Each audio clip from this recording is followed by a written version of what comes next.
conosco, no nome de Jesus. Amém.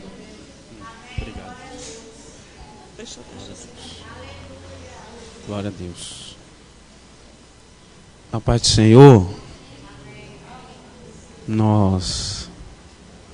A paz do Senhor. Ficou melhor, não é, irmãos? Glória a Deus. Deus seja louvado pela vida de todos vocês.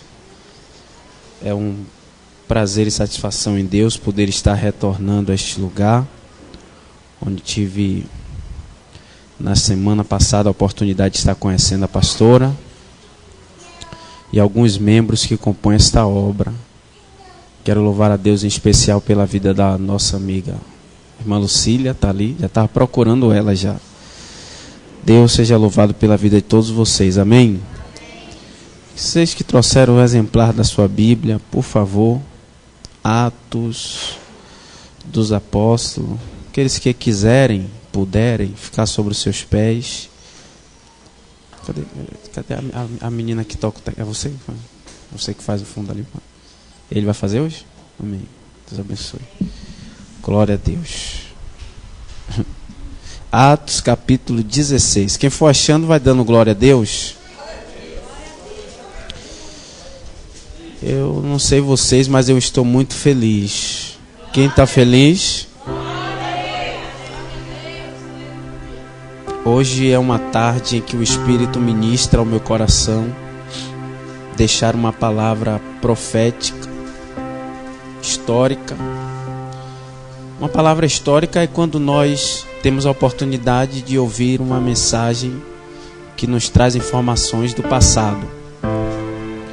Quando a mensagem histórica ela se junta com uma mensagem profética, você fica sabendo que o mesmo Deus que operou no passado é o Deus que vai operar na sua vida hoje. Então eu acredito que nós vamos falar aqui hoje, Deus fará com que traga resultados positivos em sua vida. Para quem a porta está fechada, a porta vai abrir. Atos capítulo de número 16. Vamos ler o versículo 6. Eu quero dividir em algumas etapas, mas a gente lê só o versículo 6 até o 10. E depois vocês podem sentar e deixar a Bíblia aberta. Eu não vou enfadar vocês, eu vou pregar muito rápido, mas eu tenho que entregar o que Deus colocou no meu coração. Atos 16, versículo 6. A epígrafe diz: a visão em Troade. Percorrendo a região de Gálata, tendo sido impedidos pelo Espírito Santo de pregar a palavra na Ásia. Pode parecer impossível isso aqui. Pode parecer inacreditável, mas é exatamente o que a gente está lendo. E por isso eu vou ler de novo. Percorrendo a região de Gálata, tendo sido impedidos pelo Espírito Santo de pregar a palavra na Ásia. Por favor, diga comigo: impedidos pelo Espírito Santo de pregar. É incrível, mas é verdade. Defrontando a Mísia, eles tentávamos ir para a Bitínia, mas o Espírito de Jesus não permitiu. Diga comigo: impedidos pelo Espírito Santo de ir a Bitínia.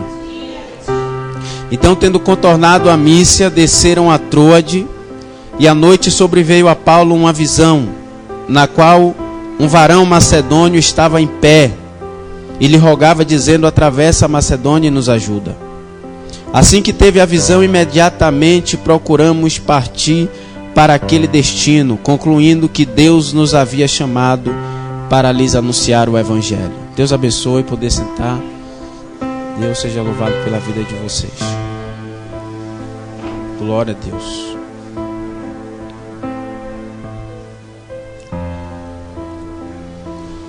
A princípio nós vamos falar aqui em rápidas palavras sobre a história que viveu o apóstolo São Paulo. E essa história foi relatada por um dos seus companheiros que até então não havia se convertido ao Evangelho ainda. Lucas, que era o médico que acompanhava as viagens missionárias de Paulo, cuidando da sua saúde. E durante as experiências de vida que ele teve próximo do apóstolo Paulo, então ele veio a se converter. Mas devido à sua cultura, ao seu nível intelectual, Lucas ia relatando tudo que ia acontecendo durante as viagens de Paulo. Falar de Paulo para mim é um peso de responsabilidade muito grande. Por quê, pastor? Porque na minha opinião, Paulo foi o príncipe dos apóstolos. Quando eu considero o príncipe dos apóstolos, eu não diminuo os demais, não preciso diminuí-los e nem desconsiderar as suas obras e os seus frutos. Quando eu digo que Paulo se tornou o príncipe dos apóstolos, é porque eu entendo pela biografia registrada de todos os apóstolos que Paulo alcançou o nível que os outros não alcançaram. Paulo chegou aonde os outros não chegaram. Paulo fez o que muitos dos outros não fizeram. Então eu vejo Deus trazendo um nível de excelência no ministério de Paulo que ele não liberou sobre a vida de muitos dos outros. Eu poderia até ir mais além. Eu poderia dizer que foi o nível de comprometimento que Paulo teve com aquilo que Deus lhe confiou. Mas para Paulo chegar aonde Paulo chegou e para Paulo fazer o que ele fez, não foi tão simples assim. Nós vamos ver aqui algumas dificuldades e barreiras que ele enfrentou. E por mais incrível que pareça, essa não é a única. Paulo já enfrenta barreiras desde o início da sua convenção. Desde o início da sua chamada e da sua vocação, Paulo enfrenta retaliações. Não foi fácil para chegar aonde ele chegou. Para ser mais preciso, se dependesse dos outros apóstolos de Jesus, Paulo nem seria um apóstolo. Porque nós vamos ver que quando Paulo se converte, permeia no meio da igreja primitiva um grande medo no coração dos irmãos. Porque Paulo tinha um testemunho muito carrasco. Quem era Paulo antes da sua conversão? Paulo era o maior inimigo que a igreja primitiva teve naquela época. Paulo era um homem munido de autoridades, que possuía cartas diplomáticas que lhe permitia ir em outros territórios para perseguir os irmãos daquela época. Paulo consentiu com a prisão de muita gente que servia a Jesus. Paulo estava presente durante o apedrejamento do maior diácono da história da igreja, a saber, o diácono Estevão. Paulo tinha autoridade para impedir o apedrejamento, mas a Bíblia diz que ele consentiu com a morte de Estevão. Isso fez com que uma fama muito ruim ficasse no meio da igreja. E todos tinham medo de Paulo. Agora imaginem vocês, este homem aparece no meio do culto dizendo que agora ele é crente. Havia uma dúvida que pairava na mente de todo crente naquela época. Por quê, pastor? Porque eles não sabiam se de fato Paulo era crente ou se Paulo se infiltrava no meio dos irmãos para ganhar informações valiosas e destruir a igreja. Então era mais ou menos assim, quando Paulo avisava: Pedro, hoje eu vou para a sede cultuar com vocês em Jerusalém. Ninguém ia para o culto. Aí Pedro chegava no culto para abrir o culto e dizia: por que os irmãos não veio para o culto hoje? Aí alguém falava: porque Paulo mandou avisar que ele vai assistir o culto aqui hoje. Os irmãos não iam. Aí Pedro vai fazer uma reunião com Paulo, está escrito isso. Pedro faz uma reunião com Paulo e vai dizer: Paulo, a sua convenção está gerando dúvida e medo no coração dos irmãos. A sua presença desperta medo. Então Pedro vai pedir que Paulo se ausente por determinado tempo das reuniões daquela época. E vocês vão ver que a chama que arde no coração de Paulo é tão alta. A maneira com que Deus grita no coração dele, que chamou ele para fazer a obra, é de uma forma tão incrível, que Paulo não vai para casa e simplesmente fica lá esperando ele ser lembrado pelos apóstolos.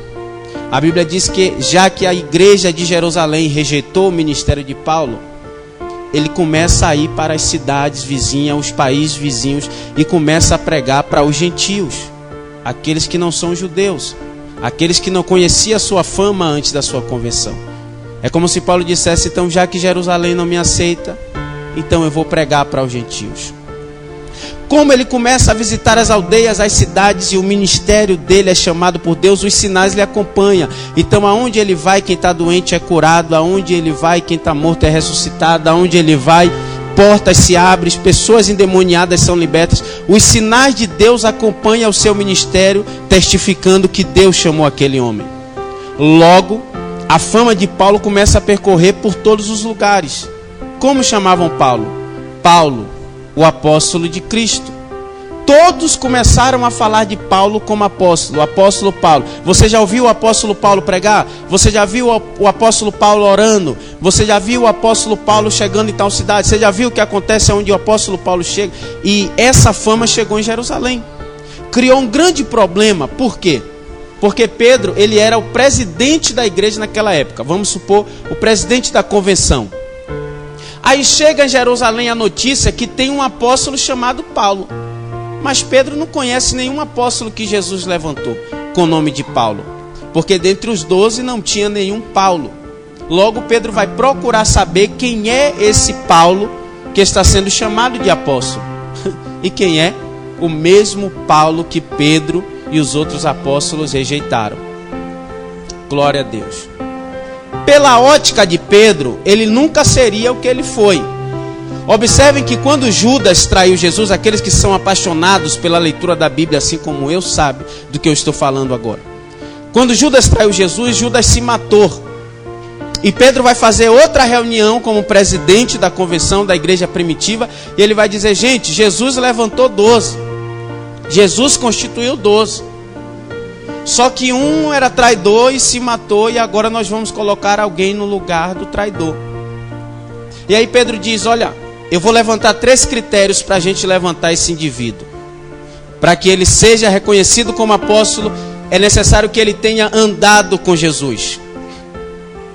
Aí Pedro diz, para que a gente levante um apóstolo, é necessário que ele tenha escutado as palavras que Jesus pregou. E terceiro, Pedro diz, para que a gente levante um apóstolo, é necessário que ele tenha visto as obras que Jesus realizou. Paulo não tinha nenhum dos 3. Paulo não andou com Jesus, Paulo não escutou Jesus e Paulo não viu as coisas que Jesus fez. Então, pela ótica de Pedro, ele está dizendo, se algum dia Paulo se converter, ele não será apóstolo. Talvez vocês esperem eu dizer que Deus quebrou o protocolo e levantou Paulo sem os critérios, porque é verdade. Deus, ele é Deus, ele faz como quer, na vida de quem quer, do jeito que quer, e não deve satisfação a ninguém. Mas por mais incrível que pareça, Jesus deu os critérios para Paulo. Pastor, quando você diz que Deus deu os critérios para Paulo, você está dizendo que Jesus se sujeitou às palavras de Pedro. Não é bem assim. Quando vocês vão olhar na Bíblia, vocês vão ver que Jesus não se submete à palavra de Pedro, mas ele se submete à sua própria palavra. Por quê? Porque ele liberou uma palavra sobre a vida dos líderes da igreja. Ele fez uma reunião entre a liderança e ele disse, eu vou contar um segredo para vocês do reino espiritual, que rege o mundo físico. E os líderes perguntaram, qual é o segredo? Ele disse, aquilo que vocês ligarem na terra, será ligado nos céus.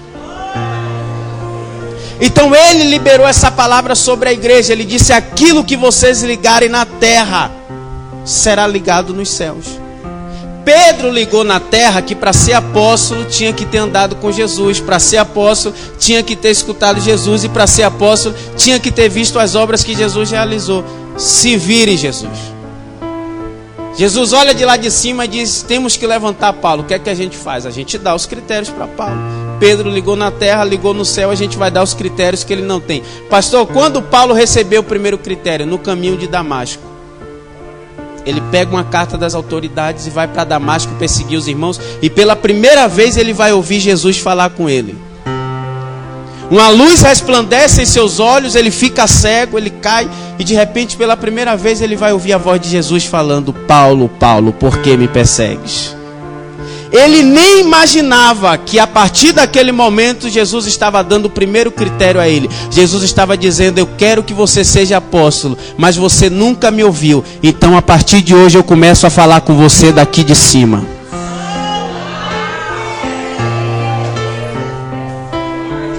Paulo escreve uma carta para os irmãos de Coríntios. E ele diz: gente, eu vou contar um testemunho para vocês. Só que toda pessoa que vai testemunhar uma experiência com Deus, ela tem que ter humildade, senão perde a bênção. Aí Paulo diz: eu vou contar um testemunho para vocês, mas eu vou me apresentar na segunda pessoa para proteger o coração da altivez, da prepotência. Aí ele diz: conheço um homem, não sei se no corpo ou se fora do corpo, mas que foi levado por Jesus ao terceiro céu. Ele estava falando da sua própria experiência, só que ele não queria levar a glória da experiência. Então ele se apresenta na segunda pessoa: um homem que foi levado por Jesus ao terceiro céu. Qual era o segundo critério? Ter andado com Jesus. Jesus disse: ele nunca andou comigo quando eu estive na terra, então eu vou trazer ele para andar comigo no terceiro céu. Aí ele escreve para os irmãos de Coríntios: ao chegar no céu, o homem viu coisas que são indizíveis para a compreensão humana. Ele está dizendo: por mais que eu tente explicar o que eu vi lá em cima, vocês não vão entender. Então eu não vou dizer o que eu vi, basta dizer que eu vi coisas incríveis lá em cima. Então agora ele tem os 3 critérios: ele escuta Jesus, ele andou com Jesus e ele viu coisas de Jesus. A única diferença é que todos os outros receberam daqui de baixo e Paulo recebeu tudo de lá de cima. Ah, pastor, agora eu entendi. Porque quando eu leio as cartas de Paulo, e aqui eu quero abrir um parêntese para dizer para vocês por que eu defendo que Paulo chegou aonde os outros não chegaram e por que ele fez o que os outros não fizeram. A gente tira pelo próprio exemplar da nossa Bíblia no seu Novo Testamento. Porque o exemplar da nossa Bíblia, o Novo Testamento, é composto por 27 livros. Quantos livros? E dos 27 livros que compõem o Novo Testamento da nossa Bíblia, Paulo é responsável pela metade deste livro, deste Novo Testamento. De 27 livros, Paulo é responsável por 13. Quase 50% do Novo Testamento é responsabilidade e autoria do apóstolo Paulo. Então por aí a gente já tira que ele fez o que nenhum dos outros fizeram. No passo que um escreve uma carta, que outro escreve 2 cartas, Paulo escreveu a metade do Novo Testamento. Pastor, agora eu entendi. É por isso que quando Paulo escreve carta para alguma igreja, o capítulo 1 ele introduz essa obra da seguinte forma: quem está escrevendo essa carta para vocês é Paulo, servo de Deus. Aí tem uma vírgula. Lá em Gálatas capítulo 1 está assim. Lá em Coríntios capítulo 1 está assim. 1 Coríntios. Toda carta que ele escreve, no capítulo 1, versículo 1, ele vai se apresentar e ele diz assim: quem vos escreve esta carta é Paulo, servo de Deus, vírgula. Aí ele diz: apóstolo de Jesus Cristo, não da vontade dos homens, mas da vontade de Deus e de Jesus Cristo. Aí ele escreve para os irmãos de Gálatas e diz: quem está escrevendo essa obra para trazer uma palavra de Deus para vocês é Paulo, apóstolo, não porque os homens quiseram, mas porque Deus assim o quis. Paulo está dizendo: no início da minha chamada tentaram abortar a promessa de Deus, mas quem chamou foi Deus. E quando Deus chama, o homem não para. Quando Deus chama, o homem não impede. Quando Deus escolhe, o homem não atrapalha. Levante a mão que eu vou profetizar. Sobre a sua vida há uma promessa, sobre a sua vida há uma vontade soberana de Deus. E não tem inveja, não tem compreensão humana, não tem insatisfação humana, não tem desaprovação humana que tenha capacidade de anular aquilo que Deus projetou para a tua casa, para a tua vida e para a tua família. Não da vontade dos homens, mas da vontade de Deus. Se é Deus que quer, descanse. Procure alguém mais próximo a você e diga: se é Deus que quer, diga descanse. Você não precisa ficar se justificando para ninguém. Você não precisa ficar pegando esse telefone para ligar para o seu parente que está lá no outro estado para poder explicar o que está acontecendo com você agora. Se é Deus que está no controle da sua vida, independente do que os homens pensarem ou disserem, Deus vai fazer o que Ele diz que vai fazer. Aí Paulo vira apóstolo e ele vai ser levado aqui no capítulo 16 para a Macedônia. O que ele vai fazer na Macedônia? Ele vai libertar a cidade. Pastor, está errado. Ele vai libertar uma moça. Uma moça que está com um espírito imundo, que está com um espírito de adivinhação. É isso que a Bíblia diz. Eu tenho o costume de falar que pregadores, Deus investe em pregadores. Deus levanta pregadores. Deus consagra pregadores. Para que pregadores tenham a responsabilidade de falar para a igreja aquilo que a igreja não viu quando leu. Uma vez eu estava conversando com alguns amigos e eles disseram, a gente estava dividindo umas pérolas do reino. E então começamos a dividir as coisas, como o pastor ali falou, né? Pregador quando fala não quer parar mais de falar. E a gente começou a conversar e todo mundo começou a falar sobre as revelações que Deus deu. E aí um dos amigos disse assim, companheiro, vamos controlar nossas emoções, porque eu estou vendo que vocês estão extrapolando e vocês estão falando aquilo que eu não vejo quando eu leio. E Deus nos chamou para falar aquilo que está escrito. Parece lógico. Mas eu estava sensível ao Espírito Santo. E o Espírito Santo de Deus perguntou para mim, Ruirã, quando eu te levei para pregar a um público total de analfabetos? Eu respondi, Senhor, nunca. Talvez no público que me ouviu em algum evento, tinha 2, 3 pessoas que eram analfabetas e que não sabiam ler, mas o Senhor nunca me levou a um público total de analfabetos. E Ele falou, disseste bem, porque quando eu quiser que você pregue só o que está escrito, eu vou te levar para pregar para quem não sabe ler. E aí eu entendi o sentido de Deus fazer você dedicar 20 minutos, 30 minutos para ouvir um pregador. Não teria sentido você vir aqui cultuar a Deus, dar a sua oferta, dar o seu dízimo, dizer que Deus é bom, orar ao Senhor, e depois você ainda tem que ficar 20 minutos, 30 minutos sentado ouvindo alguém falar aquilo que você vê quando você lê em sua casa. Então Deus te trouxe aqui nessa tarde para você ouvir algo que você nunca ouviu em toda a sua vida. E eu quero profetizar que se você tiver sensibilidade para ouvir o que eu vou pregar, enquanto eu estiver pregando, Deus fará uma revolução em áreas da sua vida, porque há poder na palavra de Deus. Eu tenho vivido testemunho onde nós pregamos e durante pregações nós estamos pregando, liberando a palavra e Deus agindo na vida de pessoas, pessoas recebendo ligação, desbloqueando causas que estavam bloqueadas na justiça, saindo vitória, filhos ligando para a mãe dizendo, eu não quero mais a droga, eu quero ir para a igreja com a senhora, porque há poder na palavra de Deus. O que nós precisamos é absorver a palavra e crer na palavra que está sendo pregada. Nós precisamos entender que isso aqui não é uma sala de entretenimento. Pastor, o que é uma sala de entretenimento? É um lugar onde você vai para se agradar. Então, quando você quer ir para uma sala de entretenimento, por exemplo, você vai no cinema. Aí você vai no cinema, você pode ficar assistindo com expectativa de dizer se o filme é bom ou não é, porque aquele filme ele foi feito para você. Mas um culto é diferente. O culto é um lugar onde nós vamos levar alguma coisa para Deus. Então aqui a gente vem render a nossa vida, o nosso tempo, a nossa adoração, aquilo que nos pertence, a gente vem tributar a Deus. Só que o culto ele é composto por 2 etapas. A primeira etapa do culto é a etapa de baixo para cima, que é onde a gente apresenta a Deus aquilo que a gente trouxe. Só que toda ação gera uma reação. Então, na proporção que você age, o céu reage para você na segunda etapa. Então, aqui não é Deus falar com você para você começar a acreditar e adorar, porque Ele não vai falar com você desse jeito. Aqui é invertido, você começa a adorar e acredita antes, e depois Deus começa a falar com você. Você entendeu? Então, Paulo ele vai para Macedônia. Eu já vi muita gente falar que ele vai libertar uma moça. Só que é muito mais sério do que libertar uma moça. Ele vai libertar a cidade inteira. Por que libertar a cidade? Porque a moça ela tem um espírito de adivinhação. Aquela moça ela possui um espírito de adivinhação. E adivinhação não é Deus falando na boca da pessoa. A Bíblia identifica a adivinhação como pecado de feitiçaria. E Deus condena a prática da adivinhação desde o tempo do mundo antigo, que Deus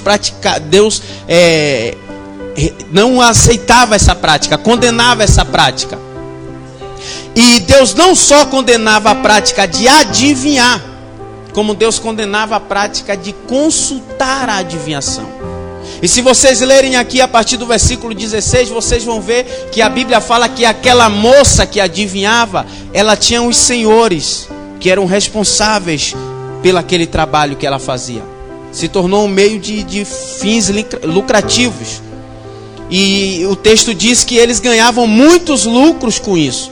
O que significa que muita gente ia para lá para consultar a adivinhação. E quando Deus olha para Macedônia, Deus não vê apenas a moça adivinhando. Deus vê a cidade inteira fazendo fila para receber a adivinhação e praticando a feitiçaria. Quando Deus olha para Macedônia, Deus diz: esse povo vai para o inferno. Deus diz: esse povo está preso na prática da feitiçaria. Eu preciso libertar essa cidade. E há uma diferença entre a adivinhação e profecia. Por quê? Porque ao passo que a adivinhação é feitiçaria, profecia é Deus falando na boca do profeta. Então não confunda adivinhação com profecia. Porque Deus revela o oculto e o escondido. A Bíblia fala que Deus não faz nada, absolutamente nada, sem antes mostrar aos seus servos os seus profetas. Então Deus, ele tem os seus meios de mostrar o futuro. Só que ali era a prática da adivinhação. Pastor, quando eu vou praticar a adivinhação? É quando você vai em busca daquilo que você quer ouvir. Porque Deus não fala quando a gente quer que Deus fale. Deus fala quando Ele sabe que Ele precisa falar para você. Então toda vez que eu vou em busca daquilo, para ouvir aquilo que eu quero, eu não quero profecia, eu quero adivinhação. Eu já vi muita gente forçar a profecia. E às vezes o profeta é obrigado a falar para não passar vergonha até o que Deus não mandou. Mas aqui nessa tarde Deus vai falar com você. Se eu não apontar o dedo para você e disser: assim diz o Senhor, absorva o que eu vou pregar em poucos minutos, porque Deus fará coisas incríveis aqui. Ele vai ser levado para libertar a Macedônia inteira da prática da adivinhação. Só que aqui no versículo 6 ao 10 vai acontecer coisas incríveis, que são inéditas, que é característica do Espírito Santo, que nós não estamos acostumados a ver na Bíblia. Por quê, pastor? Porque olha o que o texto diz, que eles iam pregar na Ásia e foram impedidos pelo Espírito Santo de pregar na Ásia. Isso aqui não é característica comum do Espírito Santo, isso aqui é uma atitude inédita.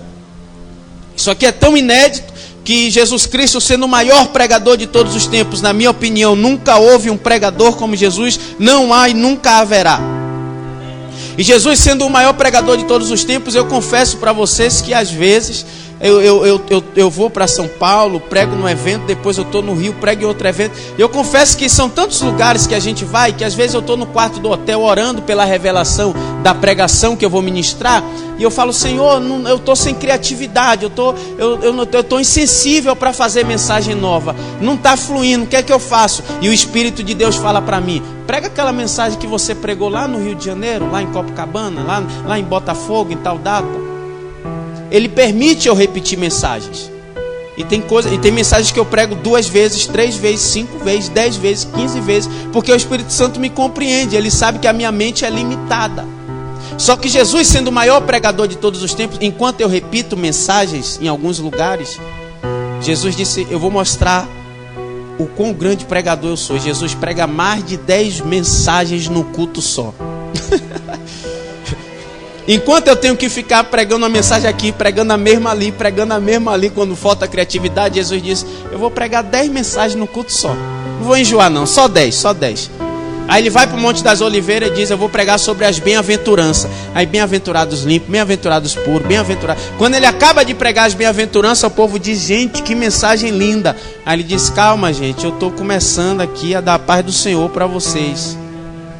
Agora eu vou pregar sobre o sal da terra. Aí ele prega sobre o sal, o povo diz: nossa, como é que pode um pregador pregar 2 mensagens no culto só? Ele: calma, porque agora que eu já dei a paz do Senhor, aí agora eu estou dizendo a vocês para abrir o texto da Bíblia. Aí ele diz: agora eu vou pregar sobre a luz do mundo. Aí ele prega a luz do mundo. Gente, que absurdo, 3 pregações no culto, como é que pode um negócio desse? Ele: agora eu vou começar a introdução. Aí ele prega sobre a luz do mundo, ele prega sobre o candeeiro, ele prega sobre o azeite, ele prega sobre o dízimo, sobre a oração, sobre o monte, sobre a casa edificada na rocha, a casa edificada na areia. Tudo isso num culto só. E tem gente que não aguenta ouvir 10 minutos de pregação, já fica olhando toda hora pro relógio.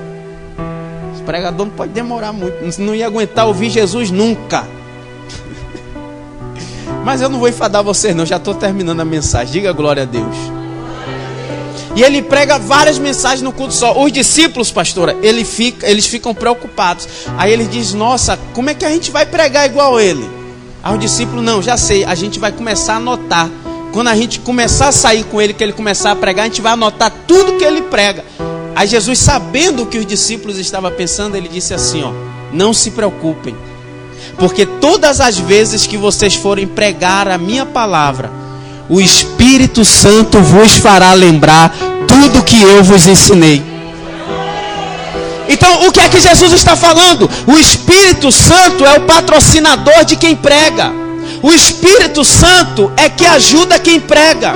O Espírito Santo é que dá a palavra a quem prega, é que dá inspiração, é quem vai dando a palavra na boca de quem prega. O Espírito Santo é amigo da pregação. O que foi que a gente leu aqui? Fomos impedidos pelo Espírito Santo de pregar. Aquele que veio para ajudar a pregação está dizendo assim, vocês não vão pregar. Eles estão, mas aqui é uma oportunidade. O Espírito Santo está travando, eles estão tentando e o Espírito Santo travando. Aí Paulo olha para eles e diz, gente, será que vocês não estão entendendo? Não é o diabo, é o Espírito Santo que não quer que a gente pregue. Aí ele diz assim, então vamos para Bitínia, que é perto aqui. Bitínia, geograficamente falando aqui, da distância que eles estavam, da Ásia para Bitínia, é como uma viagem curta daqui para Anápolis. Aí ele diz, então vamos para Bitínia. Aí no meio do caminho o Espírito Santo fura o pneu do carro, trava tudo, bota um engarrafamento. Eles começam a orar e diz, Espírito do tranca-rua, o sangue de Jesus tem poder, desce aqui Espírito Santo, manda Miguel na estrada, Senhor. E o bloqueio continua. Eles trocam o pneu do carro e aí bota outro no meio do caminho. Eu estou fazendo uma conjectura como se fosse no século 21, tá, irmãos? Aí eles trocam o pneu do carro e aí diz, vamos lá. Depois de 3 minutos de andar, o pneu de novo. Tem outro step aí? Não tem. Aí diz, o sangue de Jesus tem poder. Aí eles botam a mão para parar algum carro para ajudar, param um carro. O que é que vocês estão passando aí, pastores? Não, a gente está precisando viajar para Bitínia e furou o pneu do carro e furou o pneu de socorro. Aí diz, não, tem um pneu aqui, eu vou abençoar vocês. Aí vai lá e abre a mala, quando olha o pneu de lá de trás está murcho. Aí Paulo olhou assim e disse, rapaz, o Espírito Santo não quer que a gente faça essa viagem, bora votar. É como se eu já tivesse feito o check-in, irmã Lucília, já tivesse despachado a bagagem, de repente eu já tivesse entrado na aeronave, quando eu sentasse e apertasse o cinto, o Espírito Santo dissesse para mim, levante e volte agora que você não vai para essa viagem. Já pensou na complicação? E eles ouvem a voz do Espírito Santo e eles voltam. Só que eu acho bonito porque aqui é inédito. Jesus falou aos discípulos, e eu já estou na conclusão, ele fala aos discípulos, olha, vocês vão ser minha testemunha e vocês não vão pregar só no bairro de vocês. Vocês vão ser minha testemunha em Jerusalém, na Judéia, em Samaria, até os confins da terra. Vocês vão viajar muito para pregar. Os discípulos começam a se arrumar, começam a se ajeitar, começam a preparar tudo. Aí Jesus diz, calma. Como a gente diz na Bahia, devagar que o santo é de barro. Aí Jesus disse para eles, vocês não vão viajar para lugar nenhum. Ficarão em Jerusalém primeiro, até que do alto recebais do Espírito Santo. Jesus está dizendo, o Espírito Santo vai ser o auxiliador das viagens de vocês.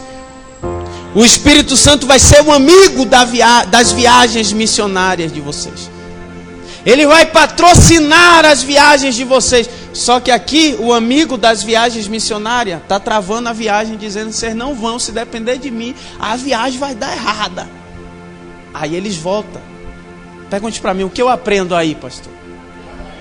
Nem toda porta que fecha para a gente é o diabo.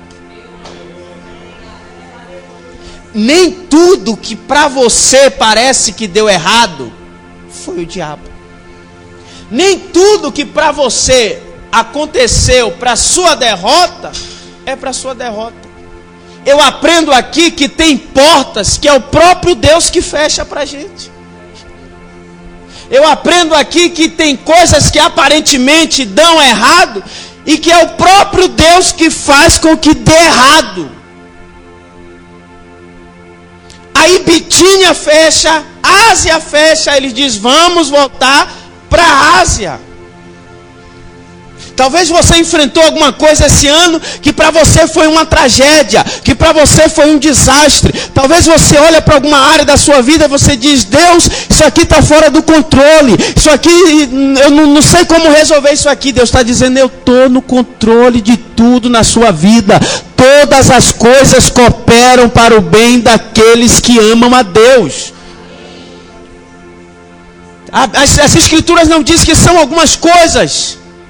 Ela diz: todas as coisas contribuem juntamente para o bem daqueles que Deus ama. Ou em outras traduções, daqueles que amam a Deus. Entenda. Paulo, ele vê as portas se fecharem. Ele vai para lá, para a Ásia e Mísia. O texto diz que ele tem um sonho na noite. Pergunte para mim o que ele foi fazer. Ah, vocês não querem saber. Vocês estão aqui? Pergunte para mim o que ele foi fazer, pastor. Ele foi dormir. Pode rir. Ele foi dormir. Dormir quando as contas estão pagas é fácil demais. O que é dormir? Um descanso físico. Dormir é um descanso emocional. Dormir é o descanso da alma. Silas diz: Paulo, tudo deu errado para a gente hoje. Não deu certo na Ásia, não deu certo em Bitínia, não deu certo em canto nenhum. O que é que a gente faz? Aí Paulo diz: eu não sei vocês, eu vou dormir. Você não entendeu não? Quando as coisas não acontecerem do jeito que você espera, descanse. Procure essa pessoa mais próxima a você, diga: descanse. Diga: descanse. Olhe para cá. Sabe por que é bom descansar? Olhe porque é bom descansar. Olhe porque é bom descansar. Paulo volta para a missa e descansa. E no meio da noite, quando ele dorme, ele tem um sonho. E Deus aparece personificado em um homem no sonho e fala: vai para Macedônia que eu quero te usar na Macedônia. Ah, não, vocês não entenderam. Não. Peraí. Eu acho que só uns 3 entenderam. Eu vou falar de um jeito mais popular, da língua dos nordestinenses. Paulo disse: eu vou descansar. Quando ele descansou, Deus chegou no sonho e falou: tu é um cabra rebelde, né? Deu tudo errado, não foi, bicho? Ah, Senhor, deu tudo errado hoje. Por que deu tudo errado? Ele: porque eu não queria você nem na Ásia, nem em Bitínia. Eu queria você na Macedônia. Tudo deu errado para te colocar no centro da minha vontade. Essa porta não fechou para sua vergonha. Essa pessoa que virou as costas para você não virou para sua humilhação, para você viver a vida de dilema. Isso que deu errado na sua vida, deu errado para você, na sua lógica. Mas Deus está dizendo: eu fechei a porta para você entrar no centro da minha vontade. Tem pessoas que saem da nossa vida para que a gente chegue na vida das pessoas que Deus quer que a gente chegue. Tem portas que se fecham em nossa vida para que Deus nos coloque dentro da porta que Ele quer que a gente passe. Tem coisas que dão erradas para a gente, que é Deus dizendo: eu estou te preparando para te colocar no cenário daquilo que vai dar certo. Deus está dizendo: você pode não estar entendendo agora, mas tudo tudo está te levando para o centro da minha vontade.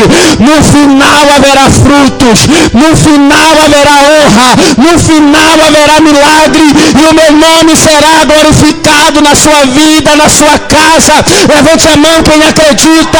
A tua vida sentimental está nas mãos de Deus. A tua vida a tua vida financeira está nas mãos de Deus. A tua saúde está nas mãos de Deus. Os teus filhos estão nas mãos de Deus. Teu casamento está nas mãos de Deus. Isso aí pode estar fora do seu controle, mas Deus está dizendo: descansa, porque eu estou no controle.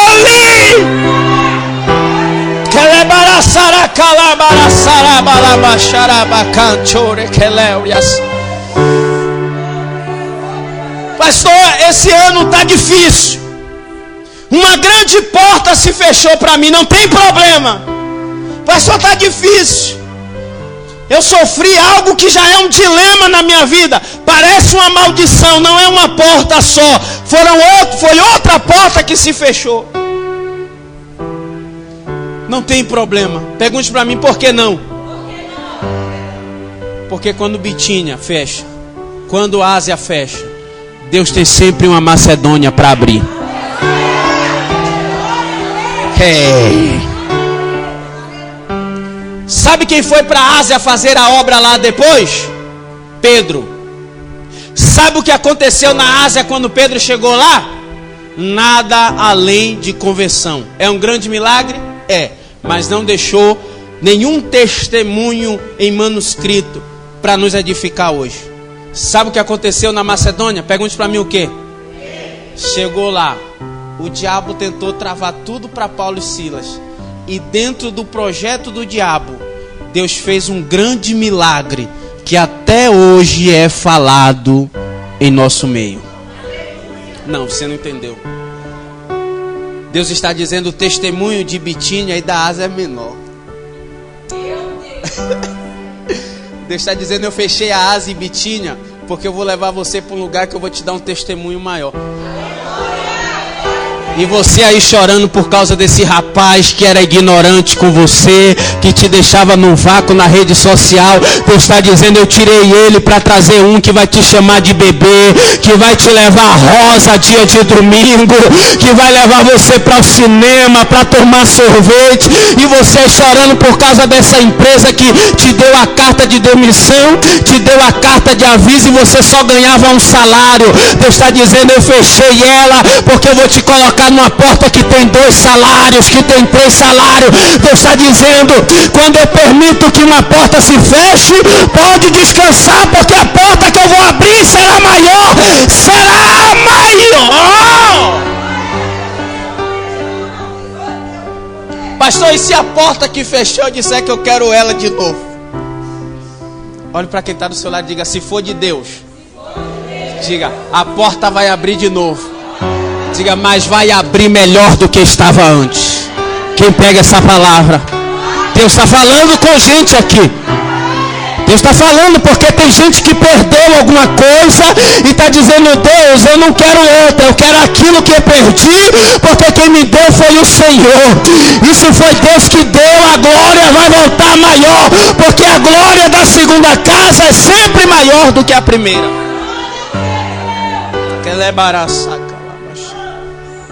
Eu vou abrir um parêntese aqui. Quem aguenta 3 minutos, diga glória a Deus.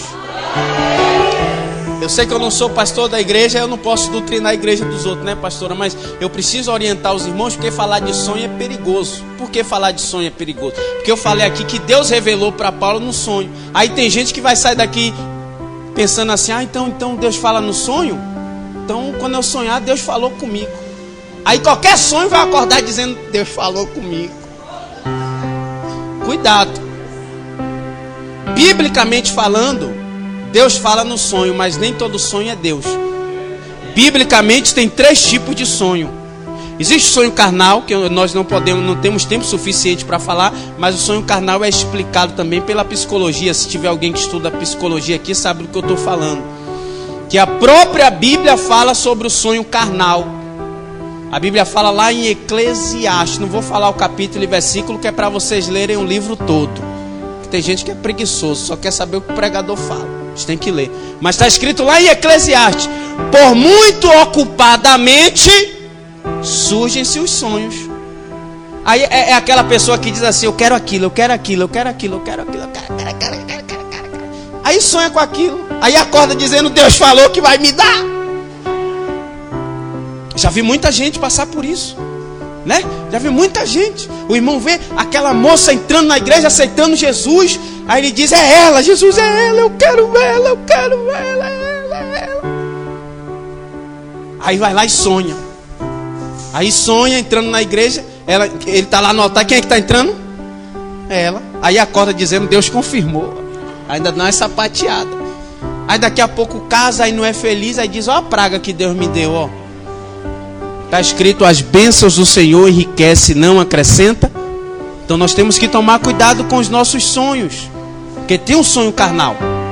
Tem um sonho que é a sensibilidade espiritual que a gente alcança. Que não é Deus que dá como dom. É o nível de comprometimento que você tem com o que é espiritual. O apóstolo Paulo fala: as coisas espirituais se discernem espiritualmente. Ou seja, é preciso atingir um certo nível de espiritualidade para que você tenha acessibilidade ao mundo espiritual. Então não é Deus que dá, é você que busca e alcança. É quando você se abstém das coisas que não é pecado, que não são pecado, mas não edifica. Por exemplo, Netflix, maratonar na Netflix é pecado? Não é pecado. Às vezes eu fico até 3, 4 da manhã fazendo maratona. Não é pecado, mas não edifica. Você ir para um shopping center, passar o dia todo lá passeando, fazendo compra, é pecado? Não é, mas edifica? Não. Você ir para o cinema, ficar lá 3 horas e meia, assistindo Batman vs Superman, é mentira. Mas não é pecado? Não. Mas edifica? Não edifica. Você ficar a tarde toda assistindo filme lá na Sky, na net, aí vai lá, bota no Telecine Play, Telecine On, Telecine não sei o que, Telecine Pan, Telecine Pó, Telecine Pu, Telecine Pi. E aí acabando o filme, botando no outro. É pecado? Não. Mas edifica? Não. Então, o que é que eu faço? Quando eu quero alcançar um nível de espiritualidade, eu vou ter que tirar um período de tempo para me abster de tudo isso e me consagrar ao mundo espiritual. Aí é onde eu vou parar de ficar até 2, 3 da manhã no WhatsApp, no Facebook, curtindo a foto dos outros. Aí você larga tudo isso e você reserva um tempo no seu quarto, só orando, só lendo a Bíblia, só ouvindo louvor, só buscando a Deus. Você vai alcançar um nível de espiritualidade que vai te dar acessibilidade ao mundo espiritual. O que é que pode acontecer, pastor? Aquela cobra, aquela jararaca que diz ser sua amiga, ela pode falar de você lá no estado de São Paulo, mas você vai estar tão sensível no mundo espiritual que você vai dormir e vai sonhar com cobra. Deus vai te revelar que há traição, que há falsidade contra a sua vida, porque você alcançou um nível espiritual que te deu acessibilidade ao mundo espiritual. É quando os demônios estão lutando contra você e você dorme e você sonha a batalha espiritual com demônios. Demônios tentando alcançar os seus filhos, tentando alcançar você. Você tem essa acessibilidade através do compromisso. E existe o sonho que é Deus falando, que está escrito no livro de Jó. Não vou falar o capítulo para vocês lerem o livro todo, mas está escrito no livro de Jó que Deus fala com os seus filhos através do sonho. Eu profetizo que Deus te dará o discernimento do sonho. E sempre que você sonhar, você vai saber quando foi Deus que falou com você. E agora eu vou encerrar aqui, nesse último minuto. Ele vai para Macedônia, ele encontra a moça. Só que antes da moça, ele encontra um jardim de oração. O versículo 16 descreve isso. Ele entra no jardim e todo dia que ele vai entrar no jardim, a moça está lá, ó, atrás dele. A moça que está com o demônio da adivinhação, gritando: pastor, esses homens são homens de Deus e pregam o caminho da salvação. Todo dia. E Paulo e Silas indo para dentro do jardim de oração. Só que é interessante porque ela só aparecia quando eles iam entrar no jardim. Significa que a tenda dela estava perto de oração. Significa que se Paulo e Silas não frequentassem o jardim de oração, eles não encontrariam o problema da Macedônia para resolver. Versículo 16. entrando eles no jardim de oração, não é isso? E aconteceu que quando íamos ao lugar de orar, nos veio ao encontro o problema para ser resolvido. Todo mundo quer a porta aberta. Todo mundo quer o milagre. Todo mundo quer a bênção. Todo mundo quer intimidade. Todo mundo quer estar perto de Deus. Todo mundo quer ser abençoado. Todo mundo quer crescer. Ninguém quer pegar o jardim. A bênção é para quem tem compromisso com o jardim de oração. Quem tem compromisso com o jardim de oração aqui? Aí um dos dias, diga comigo, todo dia. Diga todo dia. Tá igual o dilema, né?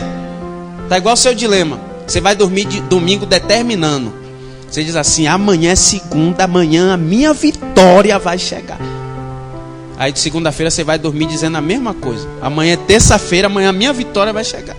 E a gente fica a semana toda nos cultos dizendo, é hoje. O pastor grita, recebe aí, eu recebo em nome de Jesus. Aí a gente vem aqui para a fila, né, pastor? Aí ora aqui pelo meu filho, pelo meu esposo, pela porta e não sei.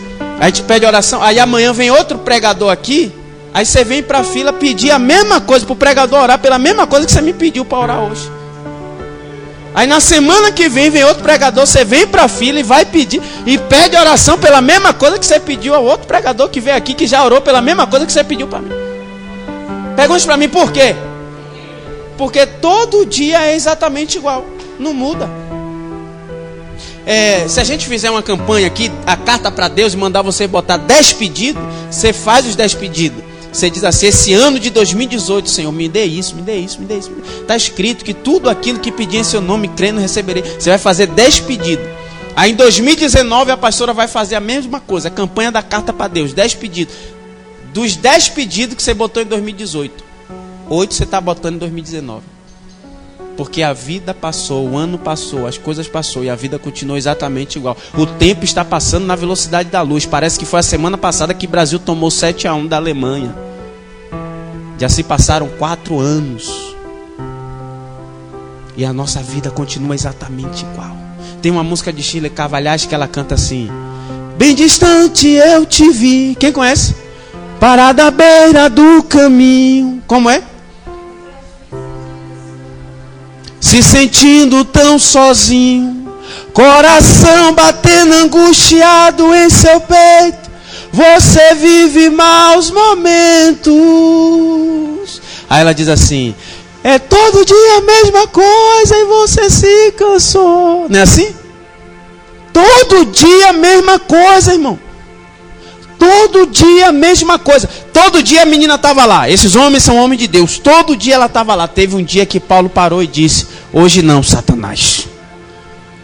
De hoje não passa.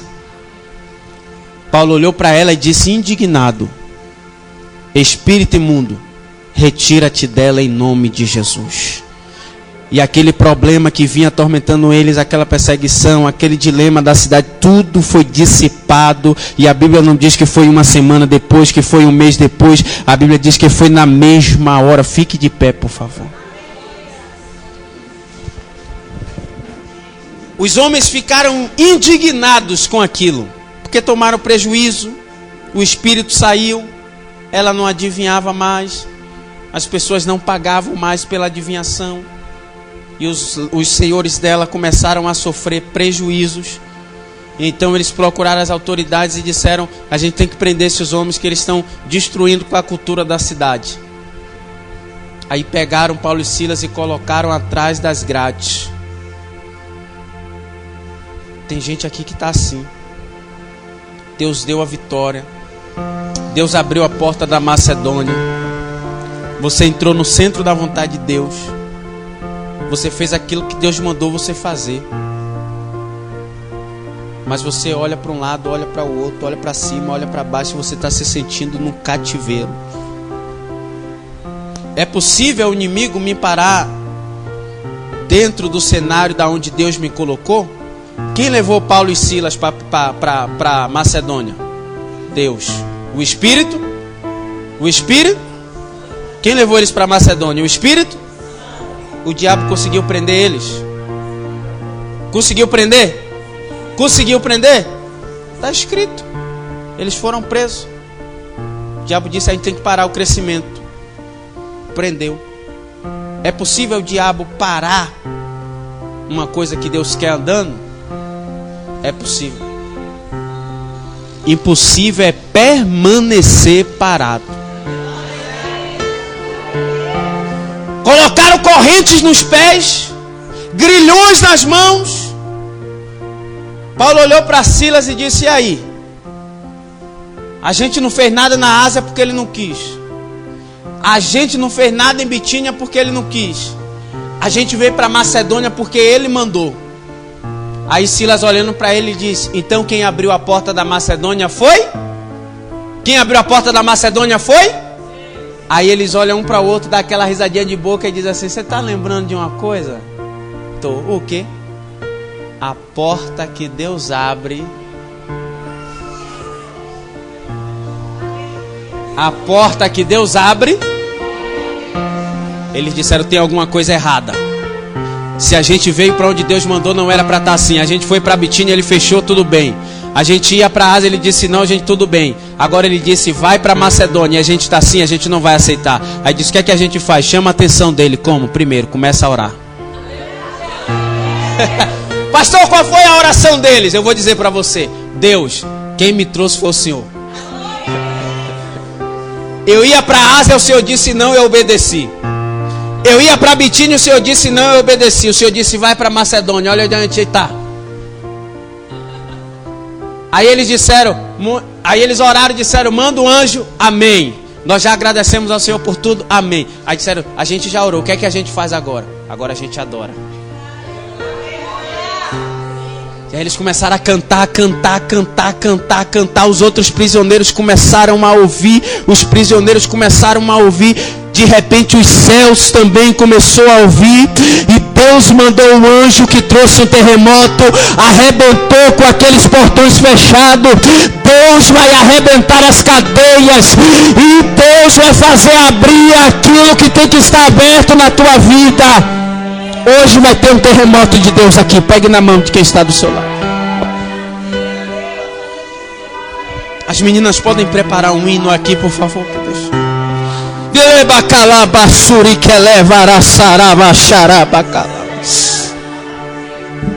Eles começaram a louvar. O louvor atraiu a atenção de Deus.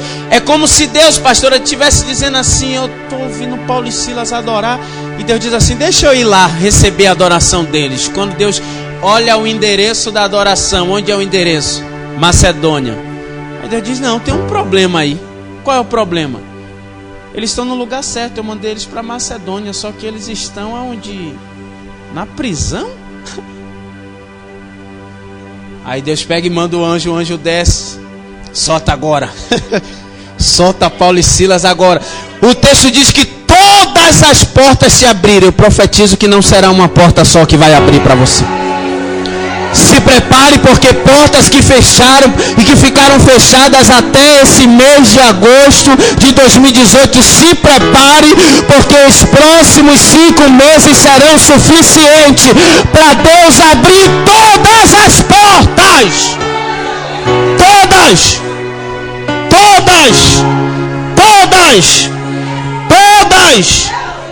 Quando a porta se abre, com a mão dada, olha para cá, quando a porta se abre, o carcereiro, quando viu que a porta se abriu, tudo escuro, pegou a espada, a irmã Lucília, e disse: eu vou me matar, porque se o general souber que eles fugiram, vai mandar me matar. Aí o texto diz assim: quando viram que as portas das prisões estavam abertas, tomou da espada e quis se matar. Sabe o que é isso? Tem gente que não suporta ver a porta aberta para você. Tem gente que, se pudesse, tomava veneno, se matava só por não suportar a sua vitória.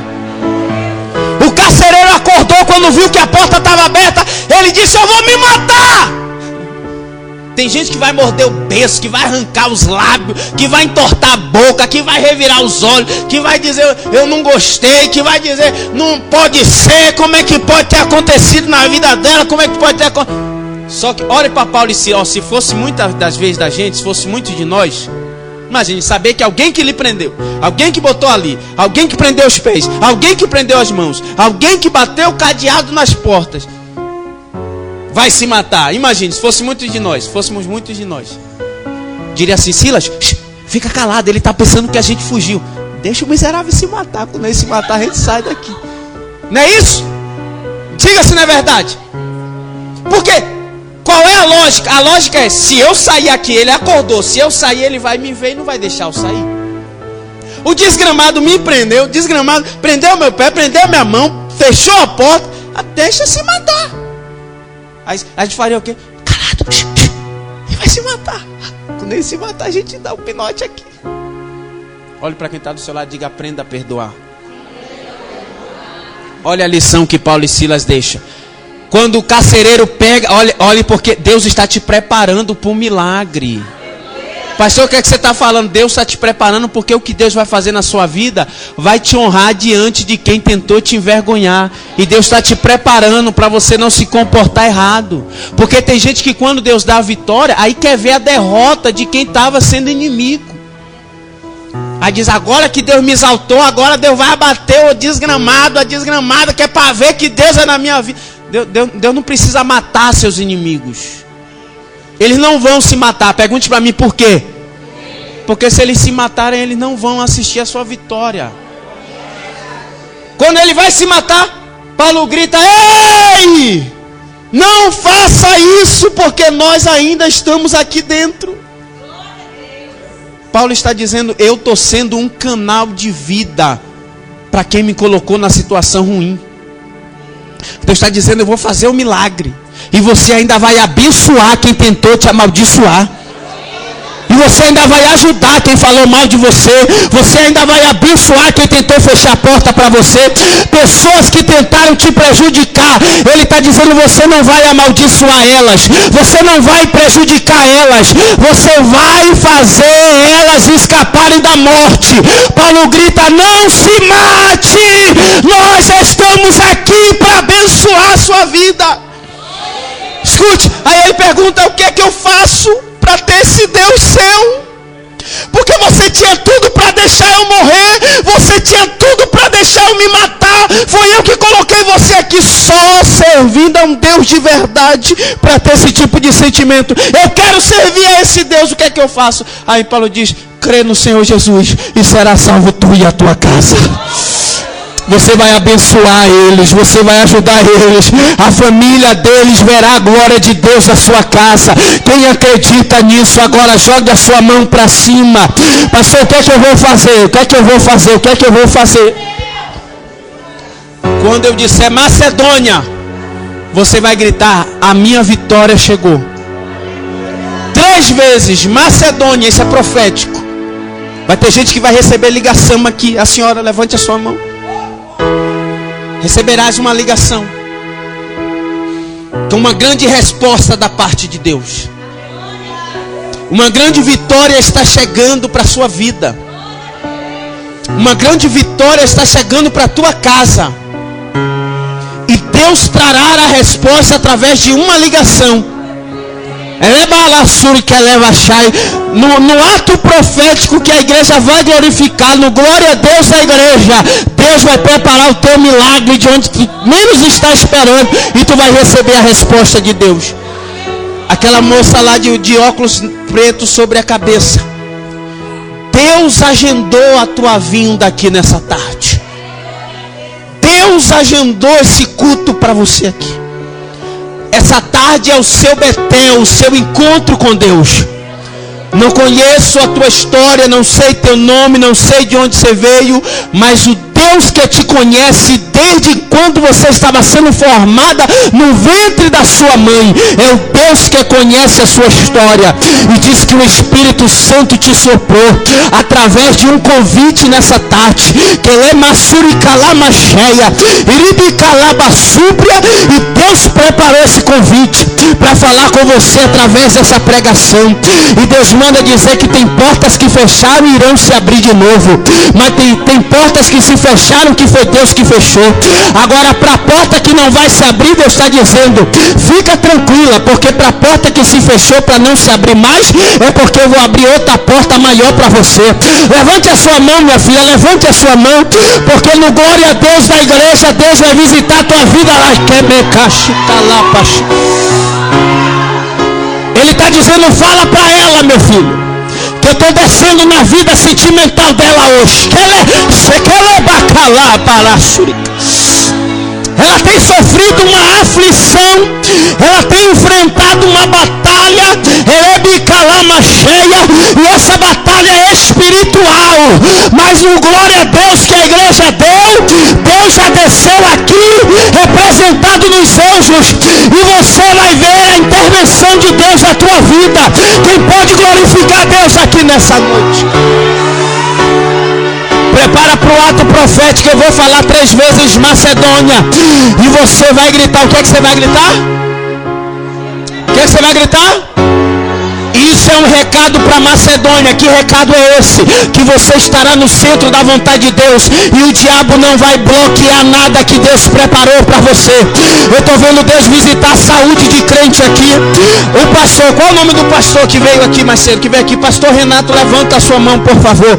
Quando o senhor estava aqui com o microfone na mão, dando uma palavra, eu via claramente uma cadeira de roda, e Deus falava ao meu coração: o diabo tem tentado colocar o meu servo na cadeira de roda, o diabo tem tentado trazer sobre ele uma vergonha, mas fala para ele que no final da pregação tu vai mandar a igreja glorificar, e no glória a Deus da igreja eu estarei visitando a vida dele.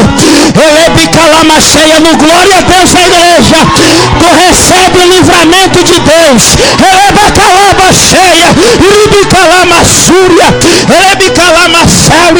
Eita, Jesus Cristo de Nazaré. Eu via claramente uma cadeira de roda vazia, e Deus dizia: nessa cadeira ele não vai sentar, nessa cadeira ele não vai sentar, porque a minha glória está sobre a vida dele. Eu ia sair, que ela é macalava cheia. Levanta a tua mão aí para receber. Levanta a tua mão aí para receber. Essa mulher de blusa azul, você, minha filha, sim, levanta a tua mão também. Levanta a tua mão. O amor de Deus pela tua vida é grande. Tu estás aqui nessa tarde, e eu vejo Deus visitando os teus. Tu estás aqui, e eu vejo Deus visitando a tua casa. Olha, eu vejo Deus visitando a tua saúde emocional. Tu tem enfrentado uma batalha, e o diabo já tentou te lançar na depressão várias vezes. Deus está falando para mim: o diabo tentou lançar ela na depressão. Ela já tem vontade de jogar tudo para cima, de desistir de tudo, porque as coisas têm sido difíceis para ela. Só ela e eu sei o que ela tem enfrentado, diz o Senhor. Mas Deus te trouxe aqui para te dizer que Ele tem assistido a tua vida, que Ele tem assistido a tua situação. E se tu acreditar no glória a Deus da igreja, Deus desce com a intervenção. Do jeito que está não vai ficar. Ele diz: tu és a menina dos olhos dele. Eu vejo como que uma maldição, pastora, eu vejo como que uma maldição que o diabo tentou cercar na vida dela, e essa maldição vinha acompanhando toda a tua família, e essa maldição tentou se estender na tua vida, e você sabe do que Deus está falando. Essas lágrimas não é em vão que estão sendo derramadas, mas Deus está dizendo: hoje eu quebro essa maldição, hoje eu desfaço dessa maldição. A igreja vai dar glória, e será quebrada a maldição. Acaba a glória de Deus que quer. Há uma glória de Deus aqui nessa noite. Você está sentindo o que eu estou sentindo aqui nessa noite?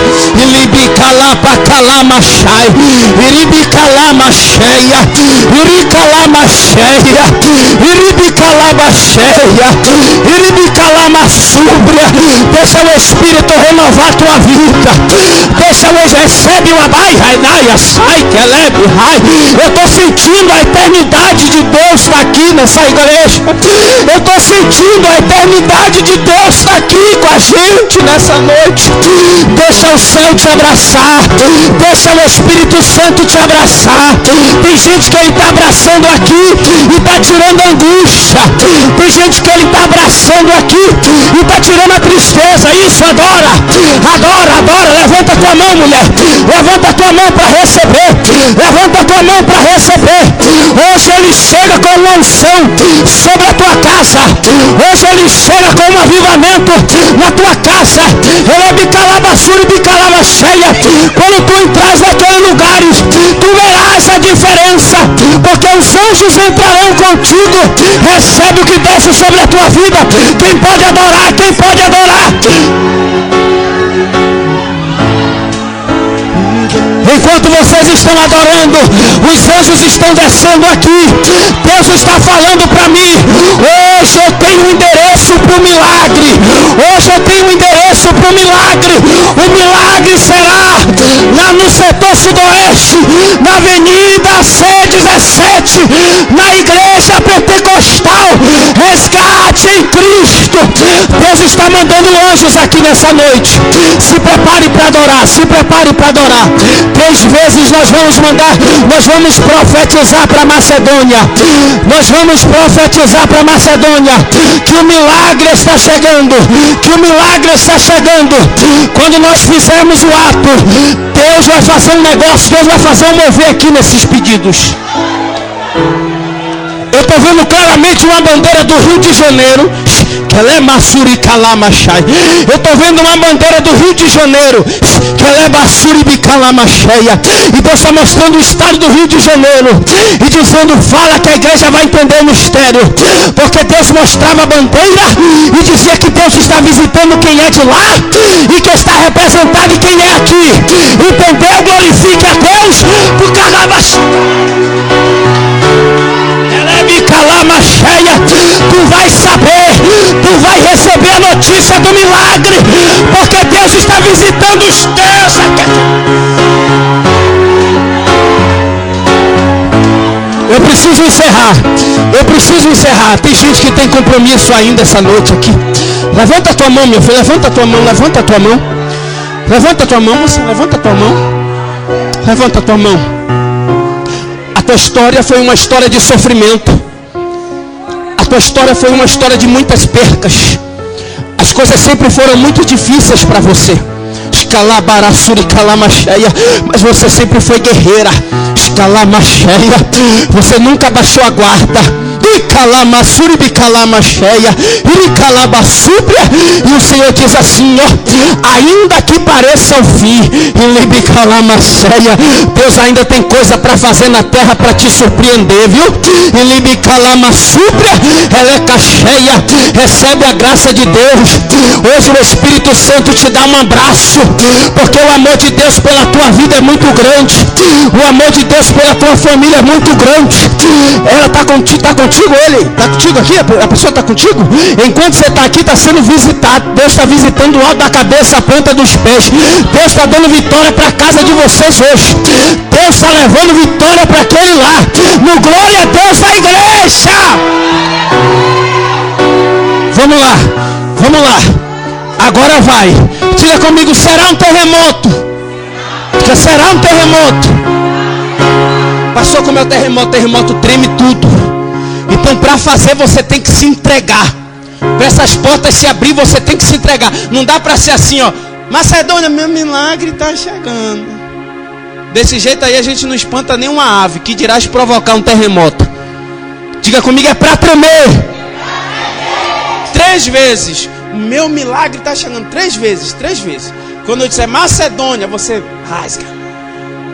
Não é isso? Eu falei o que no início? Macedônia, aí vocês vão falar? Não. Vamos fazer melhor? Vamos fazer melhor? Meu milagre chegou. Vamos lá? 3 vezes. Na última, você faz igual Paulo e Silas. Depois que você bradar a última vez, você joga a mão para cima, grita, dá glória, dá aleluia. Esboça a sua adoração do jeito que você puder. Tira toda a timidez, porque na proporção que você se doar para adorar, Deus fará o milagre. Essa mulher, essa que teve a oportunidade também mais cedo, levanta a tua mão que tu está levando algo da parte de Deus, viu? Sei lá no fundo. Deus te chamou para o mistério, viu, mulher? Esquelé maragassúria. Eu vejo cadeiras, esquelé bacalá massuri biquebria sai. E vejo uma cadeira que está preparada para a tua vida que tu nem estava esperando. E Deus está dizendo, é a cadeira do mistério, porque Deus te chamou para os mistérios. E sobre o teu ombro vai chegar uma responsabilidade. Porque Deus te chamou para abençoar a vida. Deus te chamou para abençoar a vida. Deus diz que aonde você entra, o que está caído fica de pé. Deus diz, pode entrar nessas causas, porque sou eu que estou levando diante de ti. É para tu orar, é para tu abençoar, porque tu vai pegar muitas coisas que estão caindo e vai colocar de pé através da autoridade que eu coloco sobre as tuas mãos. A irmã Lucília, Deus está visitando os teus hoje, viu? Deus está visitando os teus hoje. Prepara a igreja, porque nós precisamos encerrar. O que tem de gente aqui recebendo milagre, eu estou vendo. Eu estou vendo claramente Deus abençoando gente aqui. Se for entregar para todo mundo, a gente sai daqui meia-noite. Mas você vai ter uma surpresa de Deus. Se prepara, se prepara. Macedônia! Macedônia! Macedônia! Adora!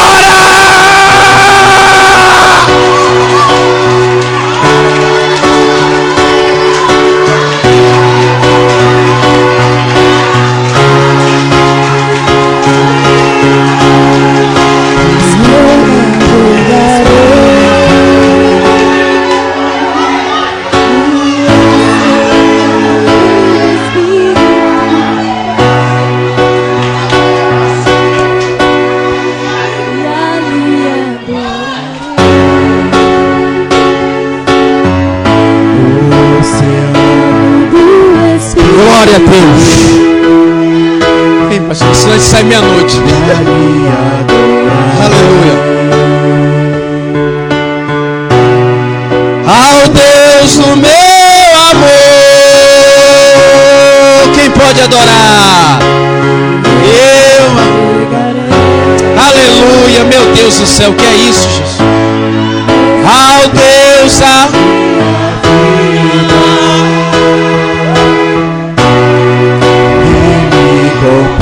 compreender sem nenhuma explicação. Espírito, Espírito, que desce como fogo, vem como Pentecostes, vem Senhor, e enche-me de novo. Alai, chui, canta, lavas. Canta, lavas.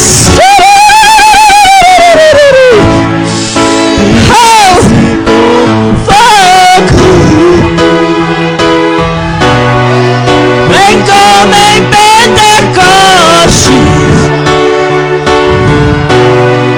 e enche-me de novo.